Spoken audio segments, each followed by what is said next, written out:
General Electric has produced the world's largest and most powerful jet engine, the GE90-115B. We've broken the world's record twice for demonstrated thrust, most recently demonstrating 127,900 pounds of thrust. That's equivalent to over 100,000 horsepower. Even veterans of the aviation business are amazed by the engine's size.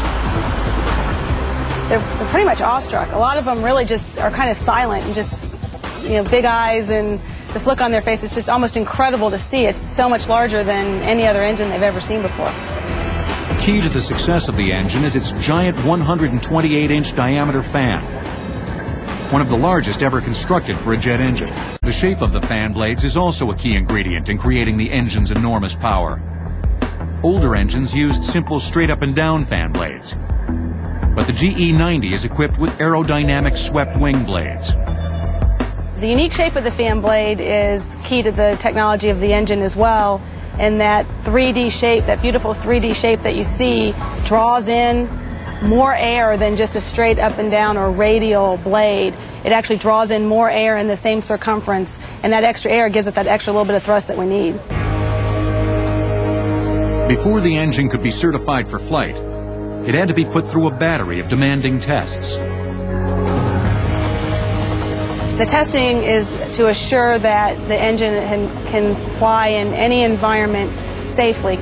We look at any extreme environments and make the testing more severe than what you'll see in operation on an aircraft.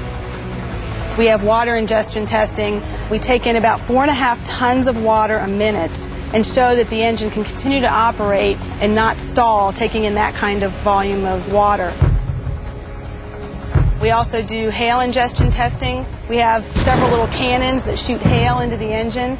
They shoot about 3/4 of a ton of hail in 30 seconds. Nothing was left to chance. Technicians tried to recreate and analyze every possible problem that could happen to the engine. An engine, when it's operating on an aircraft, takes in a lot of air. It can also take in anything else in the environment, such as a bird. So we're required per the FAA to shoot bird carcasses into the engine and to show that we can continue to sustain operation even after taking in the bird carcasses. Perhaps the most important test of the engine is the flight test. GE actually owns a flying test bed, a 747 aircraft, where we test engines prior to doing flight tests on any new aircraft.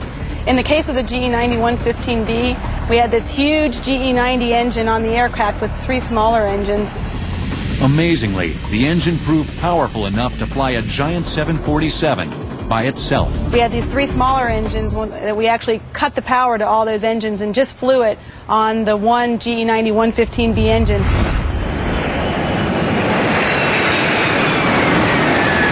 Another story about the flying test bed that's pretty amazing is the air that's pulled through the engine to generate the thrust. As it was exiting the engine, it was actually moving 400-pound rocks that were kind of rolling behind the engine. I don't think anybody expected to see that.